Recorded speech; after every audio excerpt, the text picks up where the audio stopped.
It's 7-0. Brian Dolan, Griffin, Lussier. Teamer aggro, Esper Dragons. This is why Standard is awesome.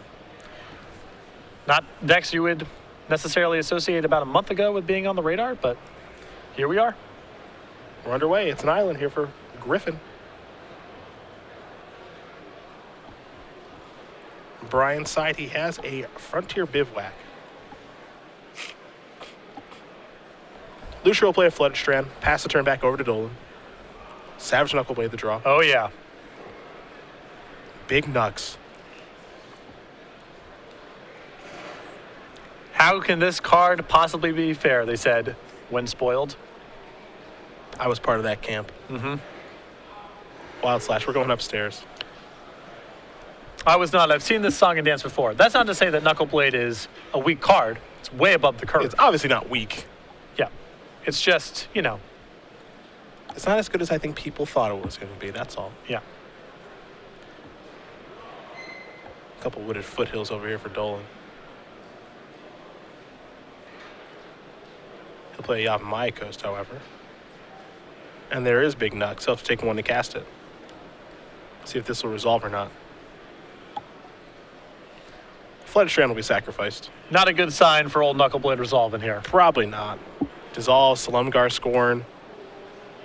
A couple of different ways the Lussier can go.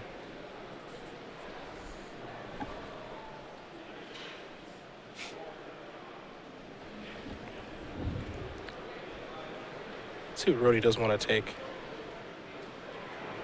Looks like he's going to go the Dissolve route, and he will.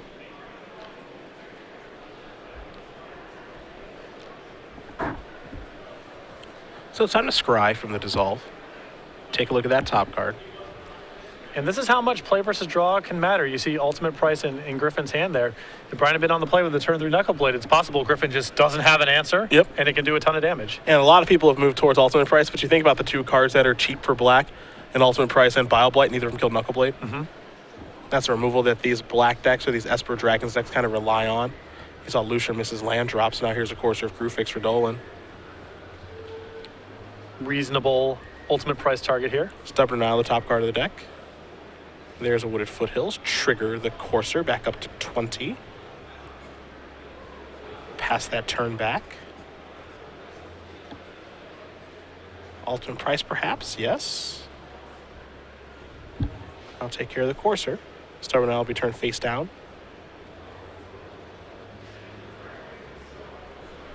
Lussier will draw. Flooded Strand.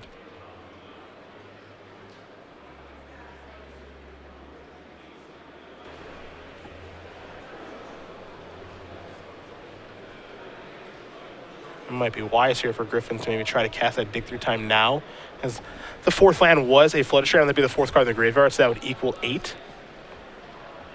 It seemed like a reasonable spot to do it. Especially when you know that Stubborn Isle is on top of your opponent's deck. Now it seems unlikely that he'll be able to use Dig Through Time the way that he wants to. Well, I don't know. It depends what he's got going on in his hand here. If he's sitting on a counterspell like Dissolve or Slumgar Scorn that he can kick up, I don't mind just passing this one turn because you can fend off Brian's, you know, Thunderbreak Region or Storm Breath Dragon type of play. If Brian has nothing at all, then you don't care about the Stubborn Denial very much. You can take your time. So I agree with you. That's a good spot to do it. But if Griffin has a counterspell here, I'm fine with just not casting anything at all. It looks like he may have a counterspell here. And he does in Slumgar Scorn, going to reveal Dragonlord Ojutai. A very powerful card is Slumgar Scorn.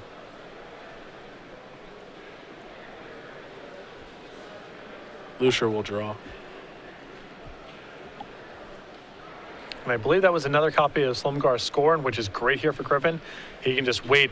Brian's got to commit a lot of mana on his main phase to get anything good going. And if he does that, Griffin can go ahead and counter it. And if Brian doesn't do anything productive, that's a great window for Griffin to go ahead and cast Dig Through Time. Yep.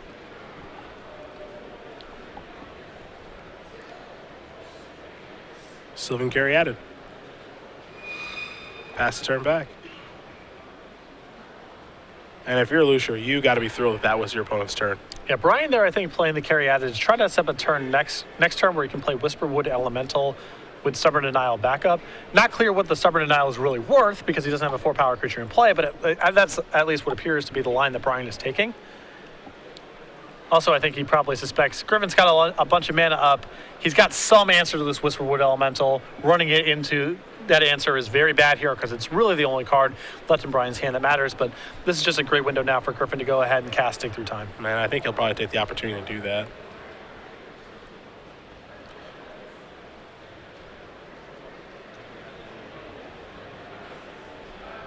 And that's exactly what he's going to do while playing around Stubborn Denial, as he should, since he knows that it's there. So Lussier will take a look at the top 7.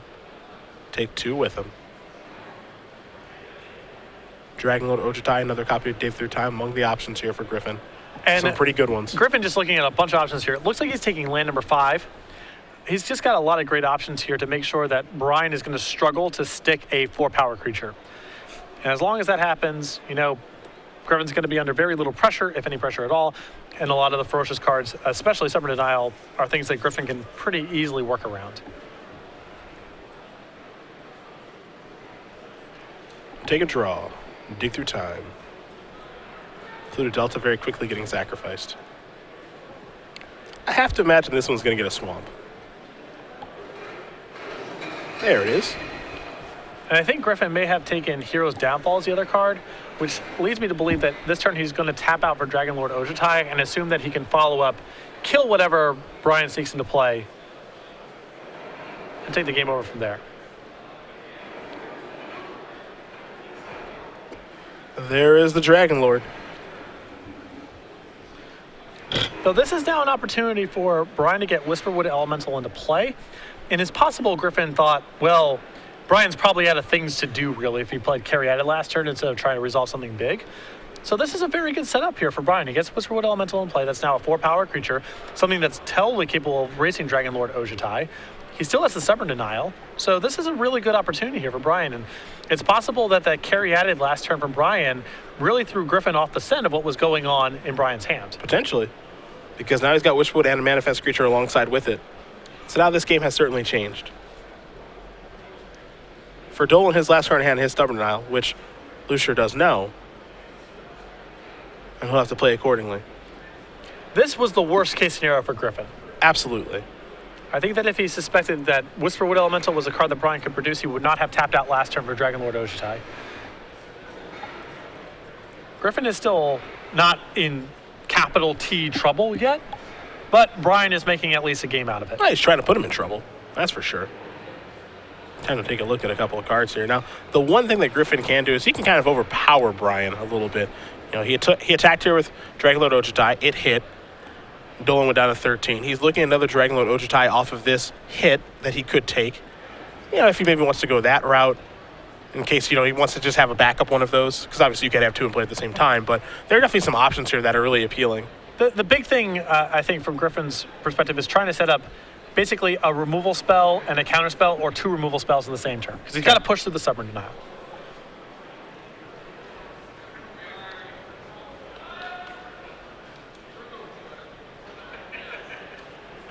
Well, here's Hero's Downfall. It's going to go after Whisperwood Elemental.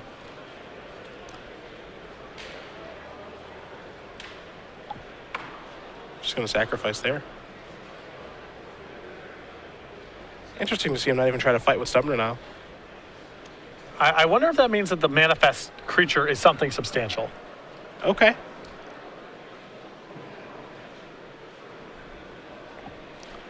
That play makes sense if there's something big down there. Okay, that play makes sense then. Because, you know, Brian knows that Griffin knows about the Stubborn Denial, so he's picking that fight that turn because he assumes that he can win it. What Brian now has done is said, all right, well, you've burned off 2 mana that you can't use this turn, most likely, a turn where you were anticipating being able to counterspell something, and now you have to slug through the Stubborn Denial again next turn. Here's an Anticipate. I would be surprised, if we saw Stubborn Denial there. The card advantage battle is kind of over for Brian, and the selection battle is over as well because of Dragonlord Ojutai. So Brian needs to just clutch onto this 1 Stubborn Denial to try to break up a significant spell on Griffin's side. Sure. But for as bad as this was going, that Brian sort of getting a little tricky there a couple turns ago, not casting the Whisperwood Elemental. He's still in this one. And we might get to the spot where maybe he's ripping something like Crater's Claws or Lightning Strike for lethal. That the game could get into that sort of spot. There's been a couple worst case scenario turns here for Griffin now back to back in a spot where it looked like he was going to win this game very easily. And now it's gotten challenging.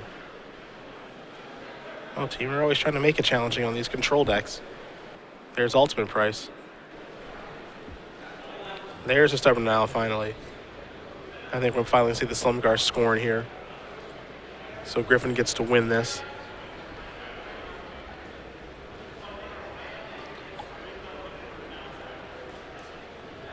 Now, we don't know what that manifest creature is. That's the big question. But the card in Brian Dolan's hand, this is one that Griffin does not know about, is another copy of Whisperwood Elemental. And that's going to put Griffin back into the same jam. And I don't think he has an answer in his hand right now. It looks like his hand is Crux of Fate, Dig Through Time, and Slumgar. Yeah. So this is a couple turns down a row where it looked like, if you're in Griffin's seat, it looks like you're about to lock up the game. And Brian just keeps on cranking out these cards that are the worst case scenario for you. And he's just done it again. There's another Whisperwood Elemental. Trigger Manifest. And keep in mind, Lussier's at 5. I know. Even if Griffin is able to stabilize this board, it's possible that he just gets burned out by something like Crater's Claws or some big manifest creature unmorphing. Please come to the side of the stage. Dig Through Time here. Julian Dorset and Lanson Wong. Lussier going to look at 7 cards. Of course, take 2 with him. One of them is Foul Tongue Invocation. Foul Tongue Invocation is okay in the sense that Griffin's kind of in the market to gain some life, though it's not clear that it pushes him out of Crater's Claws range anyway. The issue with it is that Brian has a very expendable creature in play right now with that Sylvan Caryatid.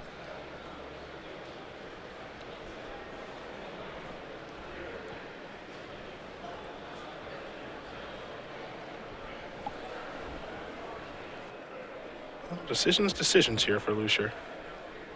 What to take? And with Griffin's hand being as expensive as it is and having missed some early land drops, on these dig through times so far, the first one and possibly this one as well, he's been compelled to take a spell and a land as opposed to 2 spells.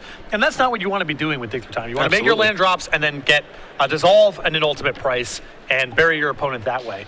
Instead, Griffin's been forced to take 1 spell and a land.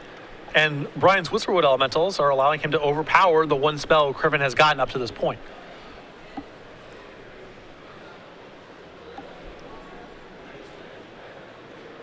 Here's 5 mana. Crux of Fate. I bet he's going to select to destroy all non-dragons. Which is actually a really good combo in this situation. There are the manifest creatures. It was a Courser and a Wild Slash. So Crux of Fate actually looking really good in this situation. And now the Foul Tongue Invocation is great here for Griffin as well. It takes care of the last creature. It allows him to gain 3, which pushes him out of Crater's Claws range now that there's no 4-power creature in play. So this is a very good setup. Yeah, since it's be a pretty good turn. Ochtai going to come across. Disdainful Stroke might be the selection. It looks like it is. Yeah, I like taking Disdainful Stroke here. At this point, the cards Griffin's got to be worried about are really expensive haste creatures or Crater's Claws. There's Foul Tongue Invocation. Let's see what this manifest was. It was Crater's Claws. There you go. And if that wasn't the card that was on Lussier's radar before, it certainly is now. Yep. There'll be some life gain there from the Foul Tongue Invocation. And we head back Brian's way. Wow. I mean, Brian is not out of it. He is making this hard. This game looked like Griffin was going to very easily win. And it's just every turn, it's, yep, that's really bad. Yep, that's really bad. I think he may be unable to beat a blocker plus a Disdainful Stroke at this point. Yeah. But Griffin's also got to be careful here because he's got to make sure that he can get enough cards out of his hand to make sure that he doesn't die to the monstrosity trigger That's from the Stormbreath true. Dragon. That's one true. of the cards in his hand is a counterspell. Another one is a Thought Seize, which doesn't really help for these purposes. Yep. We'll take a look at Dragonlord Ojutai. We'll see if this is a trigger that you actually have to do. Just combat damage to the player. Yep, you look at the top 3 cards. Okay, so you have to. Dragonlord's Prerogative, not you. Probably going to say no to that. BioBlight's at least castable, Yes. so that's fine. Just needs cards that he can get out of his hand. Because the straightforward play here is to play Silumgar and then have Disdainful Stroke up. But as you mentioned, he could die if he has too many cards in hand. He's got to make sure he can at least get the cards out of his hand. Yeah. And getting the second Dragon Lord into play this turn is really important because Brian's at 3, so it means you have 2 lethal attackers next turn. Super important, yeah. If Brian's at 4, things get really hairy because you don't have lethal guaranteed next turn, and then Brian's still drawing live potentially. Yep.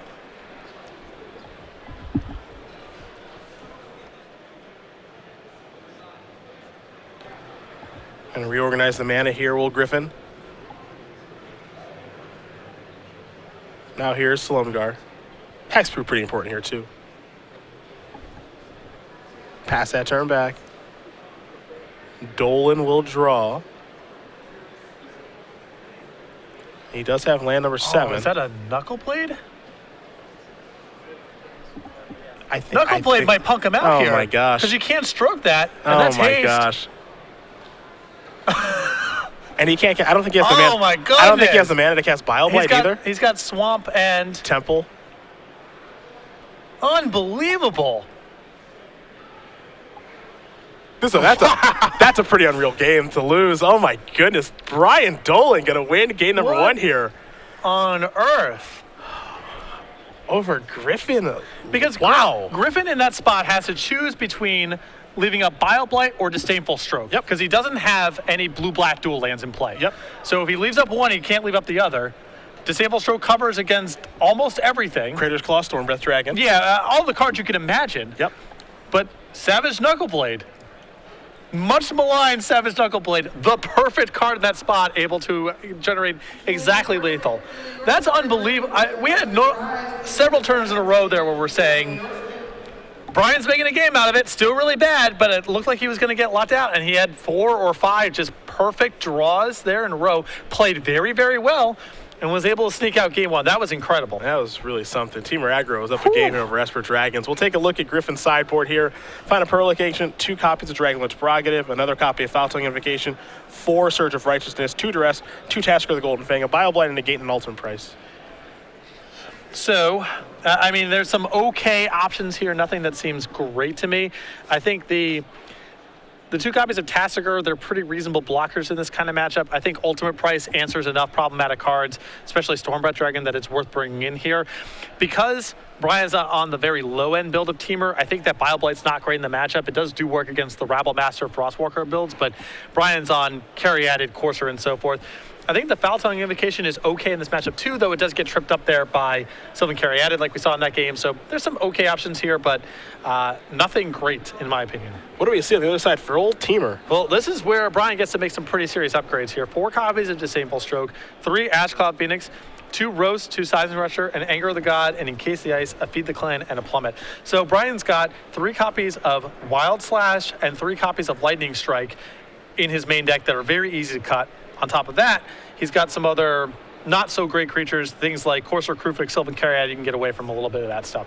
So I think the 4 copies of Disdainful Stroke come in, the 3 copies of Ash Cloud Phoenix.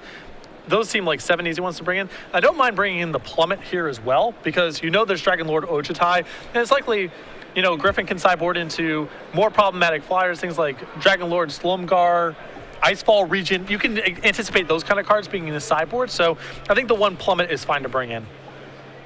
Well, these players will shuffle up after one heck of a game Whew, 1. that game was nice.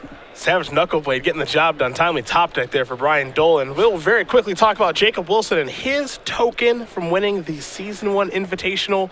The young master could add this to his resume. He is now a monk for Monastery Mentor. Yeah, congratulations to Jacob. Somehow this token got made in about 5 days' time after the Invitational win. This is part of the prize for winning an Invitational. This token is now available for people as well. And as you know, we crank out one of these after every Invitational to reward our winner. You can, of course, pick this up with any order. It starts at games over $5 at our dealer booth as well, or online at the website. You can get these a myriad of places. That's probably the easiest way to do it. Open Series events as well. Yeah, you get them for entering 5 Premier IQs, not just the ones at Opens, but at your local store as well. The 20K Open Series events like we're running right now, and any order with StarCityGames.com in excess of $5. But these tokens are available for a limited time. We produce new ones all the time, so if you want to get your Jacob Wilson Monk token, either enter one of our large events or place an order on the website today. And congratulations once again to one of Magic's best young players, maybe Magic's best young player. He's got to be in the conversation, He's right? 20. 20. He's 20 years old. It also depends how you define young. 20 is young, no No, matter no. how you slice it. I think Shahar Shenhar has a claim as well. I think he's 21. 21? So he is also young. Yes, the back-to-back world champion may be better. Maybe. Maybe. I mean, back-to-back world champions, quite the accomplishment. Yes. But Jacob Wilson's got a lot of game as well. This is true. Shahar kind of just gets forgotten about. It's kind of weird. It is strange. It's like he just kind of goes kind of a long time between accomplishments. He doesn't write, Yep. so you don't see him as much. Just quietly grinding away at the world championships. Yep. Goes to Worlds. Yeoman's work. Yep. Goes to Worlds, just keeps his platinum level. Yep. No big deal.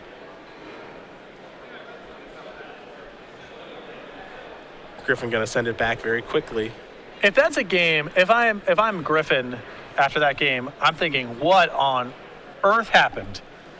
Yeah. Because you can sense there's a couple spots there. I think the term where Brian plays carry added and Griffin untaps and plays Dragon Lord Ojai, where if you ask Griffin, are you winning this game, he would say, for sure. It's elementary, and if Brian draws pretty well from here, he can make the game drag out for a couple more turns, but there's no way I'm losing. Just doesn't look like that sort of game at all. After the foul telling invocation, I thought it was over. I thought it was over several spots. The Crux of Fate foul telling invocation turn looked like, all right, we finally got it locked up. Because that turn was so good. That turn was great. He went up to 8. Yeah. Brian had no board. Like, what more do you want, you know? And Brian going to keep after his mulligan. He'll play a Temple of Deceit. Take a look at the top card.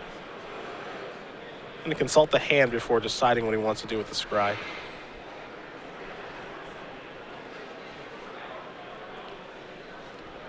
It will stay on top. Pass the turn back over to Dolan. Of course, your crew fixed the draw. Shiv and Reef is how things will start. And Brian played a very tight game 1. Absolutely. That was no mistake. Leave that card on top, will Griffin. There's a Forest. There's a carry added. Pass the turn back over to Griffin, we will. And you can see that Brian has sided into a lot of counter spells. He's brought in to the disable strokes. He has the stubborn denial as well. And with Griffin kind of fumbling around a little bit with these comes into play tap lands, Brian may be able to set up some spots here where he's able to deploy threats and have counter spells available for Griffin's response. Lussier with just a third temple and a passing of the turn over to Dolan. That's a Wooded Foothills. This is a Savage Knuckleblade. He'll have to take 1 to cast it, of course. Slumgar Scorn showing a Dragon Lart. Showing the regular Slumgar. So that was a spot that this is probably the first play of the game where I was not thrilled with what Brian did. I think there's probably colored mana issues that makes him want to sit on the Wooded Foothills here, but I think that he would have been better served maybe getting a mountain there and leaving the carry added up, so he would have been able to Stubborn Denial back in the event that Griffin had a 2-mana response to the Knuckleblade. Sure. That's exactly what happened. Because having actual Knuckleblade in play is actually pretty good against Griffin's deck. For sure. At that point, Brian probably gets to untap with the Knuckleblade and Disable Stroke in his hand, and that's a very good spot to be in. Courser. Resolves. Temple of Bannon on top of the deck. Temple of Bannon enters the battlefield. There will be a trigger. Carry out its top card. I have a feeling it's going to become the bottom card. Now, I understand to some extent why Brian didn't want to do that, because the Teamer deck is actually so colored mana sensitive that you don't want to make a decision on your Wooded Foothills until you absolutely have to. But I think Knuckleblade with Stubborn Denial back up there is just too juicy. Hero's Downfall will take care of the Courser.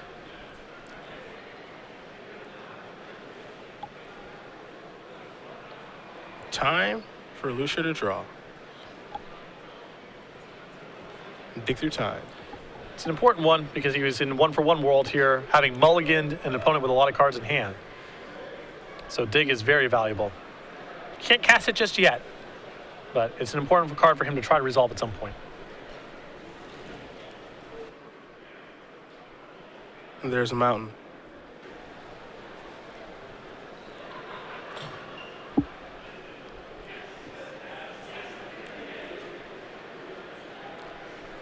I still can't get over game one.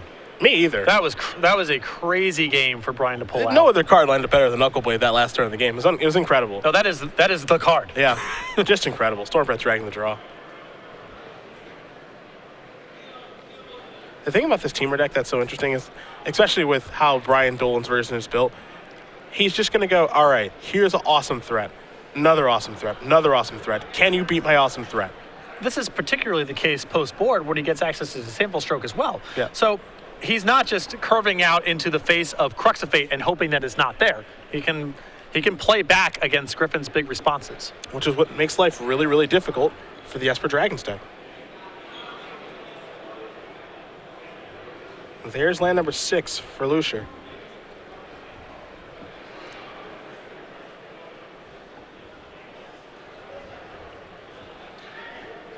Island or a swamp coming. It will be an island. We might see Salongar here. Griffin definitely aware of Stubborn Denial and does not want to spend a turn here tapping out for a spell when Brian has just a single blue up. Deploy your creature this turn and then try to fight your battles with spells when you have more mana available to play multiple spells or to counter back. There's Salongar. Mountain the draw here for Dolan. 5 mana going to be tapped. It's Stormbreath. These dragons are free to attack. There's a block, simple one. And this is very good tapping here from Brian because he knows about Foul Tongue Invocation, and the card that he wants to sacrifice if that card comes up is the Caryatid. So this way he plays around Foul Tongue Invocation and still has the ability to Stubborn Denial in the event that Griffin plays a big spell. Very smart tapping. Also, because Brian's on a curve of just dragons right now, Crux of Fate is not very helpful because Griffin would have to lose his creature as well. Correct. For all you Teamer fans out there, I hope you're videotaping this one. Because this is as good as this deck has ever looked on camera. Yeah, by a lot, actually. And this is 7-0 right now. Yeah. It's funny because the Teamer, you always think of it and it's like, well, the cards just have to be there, right? Because all the cards are so good. And it's just what's the right build of the deck, and maybe Brian Dolan's found it. He's 7-0. Did not have 2 buys come in. We know who those players are. And he's up a game, and it looks like he's well on his way for this one. Ultimate Price is going to go after Stormbreath Dragon. The trigger from Thunderbreak region will occur, and now you Stubborn Denial it. Pretty good combat here. 3 damage on the house. Yeah. Would you like to try again? Here's Dig Through Time. Oh boy. This is getting ugly. I mean, at this point, it's not even clear what Griffin's drawing towards. Crux of Fate, I guess, is okay here, but Brian's got a handful of cards, and Griffin has nothing. Spot removal certainly doesn't do anything. Yeah, no, spot removal is too much trash. damage. Oh yeah, Crater's Claw is left over for good measure. That's neat.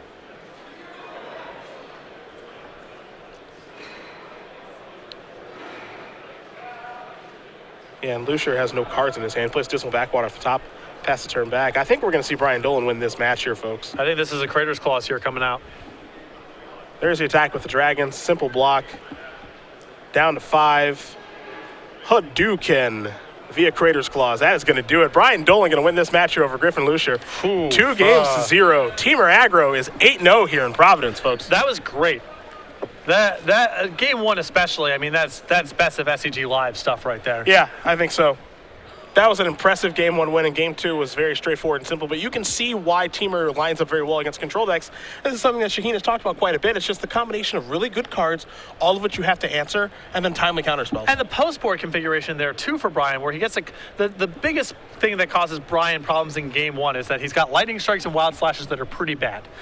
To be able to remove those cards from his deck and get copies of Disdainful Stroke plus, Ash Cloud Phoenix, I believe he brought in there as well.